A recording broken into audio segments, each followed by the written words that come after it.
Bonjour tout le monde, on se retrouve aujourd'hui pour une vidéo tag parce que j'ai été taguée par Aurélie de la chaîne Lilios Lafimo et c'est un tag qui représente donc un questionnaire de 10 questions et on va commencer tout de suite pour ne pas perdre de temps. Voilà. Question numéro un. Quel est ton loisir créatif préféré? Euh, Ça va être assez compliqué de répondre à cette question parce que pour les personnes qui me suivent, vous savez que il y a pas mal de loisirs créatifs qui m'interpellent. J'ai commencé tout d'abord par le fil d'aluminium. Ensuite, j'ai continué par les perles. Et puis, j'ai testé la polymère, la résine. Et maintenant, j'en suis à carterie plus mix média. Donc, si on me disait, voilà, aujourd'hui, tu as 1 heure de temps à tuer. Qu'est-ce que tu sélectionnerais? J'hésiterais entre la polymère et le mix média. Parce que c'est sûr que dans la polymère, on peut faire pas mal de choses. Parce que je reste persuadée que si on donnait le même matériel à 5 personnes, les 5 personnes feraient des choses entièrement différentes. Et parce qu'il faut effectivement donner une réponse concrète, je dirais le mix média. Voilà, parce que c'est un loisir créatif qui commence à me plaire de plus en plus. Et donc, je peux me permettre d'exprimer un peu mes ressentis à l'aide de ce loisir créatif. Et c'est ce qui me plaît beaucoup. Question numéro 2. Depuis quand et comment as-tu commencé les loisirs créatifs? Alors, cela va faire maintenant presque, presque 2 ans et demi que j'ai pour la première fois manipulé du fil d'aluminium. C'était pendant une hospitalisation. Et donc, j'ai commencé à apprivoiser ce morceau de fil de couleurs et de textures différentes. Une fois qu'il était mis en place, je le mettais au pied perfusion de ma chambre.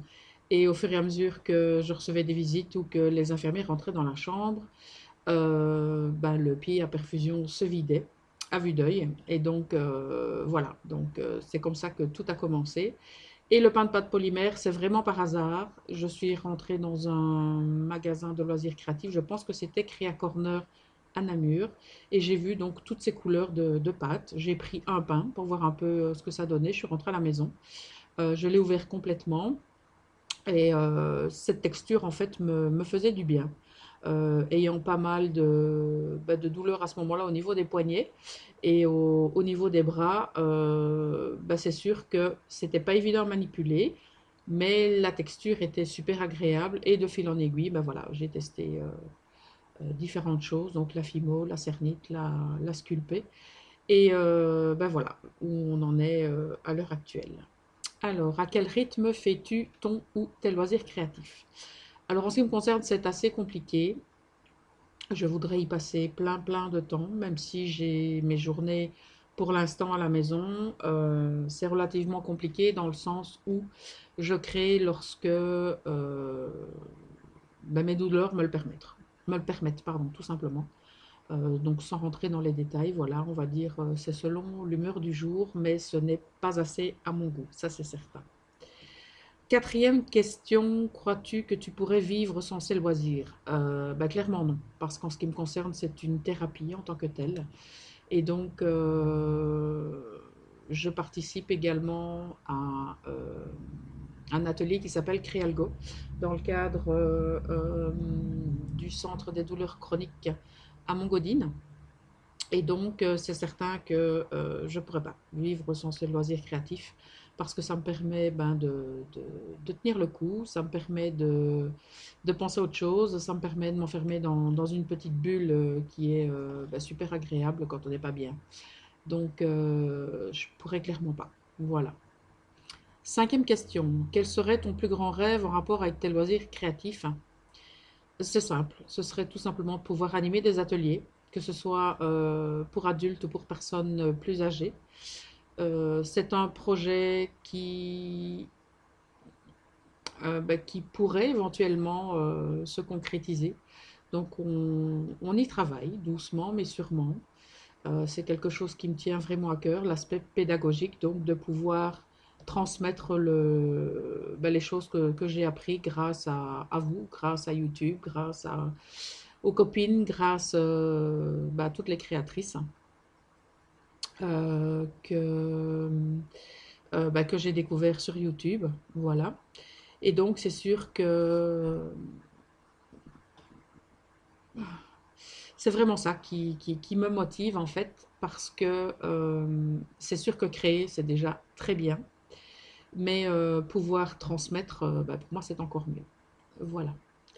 Alors, sixième question, quels sont tes créateurs, créatrices, pardon, oh là là, préférés et pourquoi?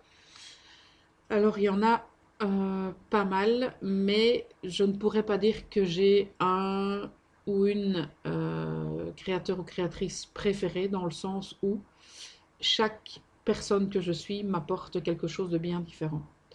Dans chaque loisir créatif, je peux suivre, on va dire, une vingtaine, voire une trentaine de personnes. Et si je suis la créatrice A, c'est parce que elle fonctionne de telle manière, la créatrice B, voilà, ainsi de suite. Donc, je n'ai pas de créateur ou créatrice préférée.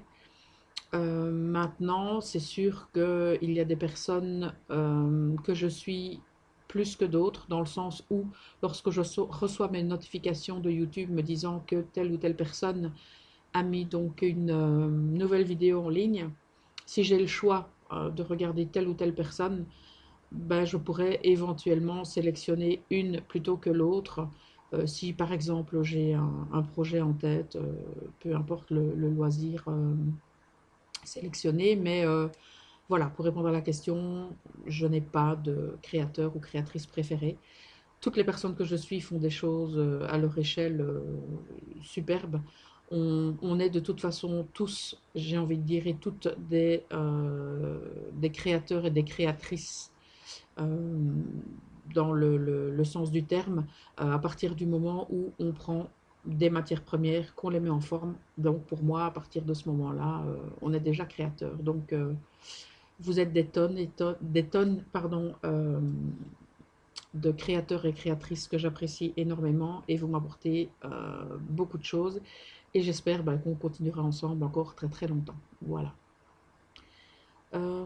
Septième question, si tu avais le choix entre un voyage et la même somme en achat pour tel loisir, que choisirais-tu? Ben, clairement la somme, parce que les vacances, ou en tout cas les voyages, j'en ai fait très très peu dans ma vie, et c'est pas quelque chose qui m'interpelle, même s'il y a des destinations qui me feraient plaisir, notamment l'Australie, mais bon, voilà, ça reste dans un petit coin de ma tête, mais clairement, je préférais que cette somme soit dépensée pour les loisirs créatifs, parce que petit à petit, on se constitue son matériel, mais c'est pas évident.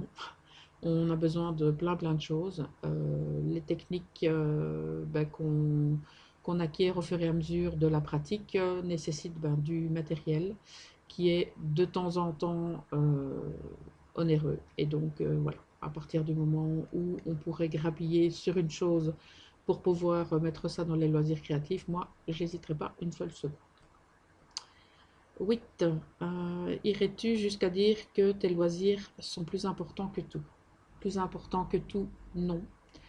Parce qu'il faut bien évidemment privilégier le côté vie privée, le côté familial, aurais-je envie de dire. C'est sûr que à partir du moment où j'ai un petit peu de temps, je divise ce temps entre les balades et pratiquer ses loisirs. Donc, plus important que tout, je dirais non. Neuvième question, si tu avais 100 euros à dépenser de suite, qu'achèterais-tu? Alors, c'est sûr qu'au niveau, on va dire, polymère et mix média, il me manque encore pas mal de choses. Donc, je dirais clairement des plaques de texture, entre parenthèses, les Lisa Pavelka, parce que c'est clairement ce qui me manque dans l'atelier. Pour le reste, j'ai envie de dire, il y a pas mal de choses qui sont encore disponibles. Donc, voilà, maintenant, au niveau du mix média, il y a plein de choses, notamment des peintures acryliques très pigmentées et de très bonne qualité. Donc, j'ai envie de dire, ce serait essentiellement, pardon, ça qui me manque.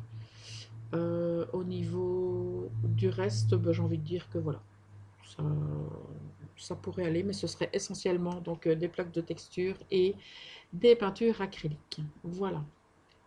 Alors, 10e question, peux-tu taguer un créateur, une créatrice? Pour répondre à la question, oui, je peux. Mais qui? Dernièrement, j'ai donc dû faire un tag. C'était plutôt un tag axé euh, sur le scrap, je pense. Et lors de ce tag, j'avais donc passé la main à Valérie de la chaîne Miva Créa. Et donc, bah, je vais réitérer mon tag. Et donc, Valérie, ma cocotte, c'est à toi de répondre à ces 10 questions. Donc, bah, je suis persuadée que tu accepteras et que tu répondras pardon, bah, avec franchise et bonne humeur, bah, comme tu sais si bien le faire. Voilà. En tout cas, je vous remercie d'avoir visionné les réponses à ces questions. J'espère que vous en savez un petit peu plus. Si vous avez d'autres questions, bah, n'hésitez pas. Vous avez donc les commentaires. Et si vous avez aimé cette vidéo, bah, le petit pouce bleu. Si vous n'êtes pas encore abonné à la chaîne, bah, n'hésitez pas. Et n'oubliez pas d'actionner la petite cloche pour recevoir toutes les notifications pour les prochaines vidéos. Voilà, on se retrouve très très bientôt et je vous souhaite une excellente journée. À bientôt.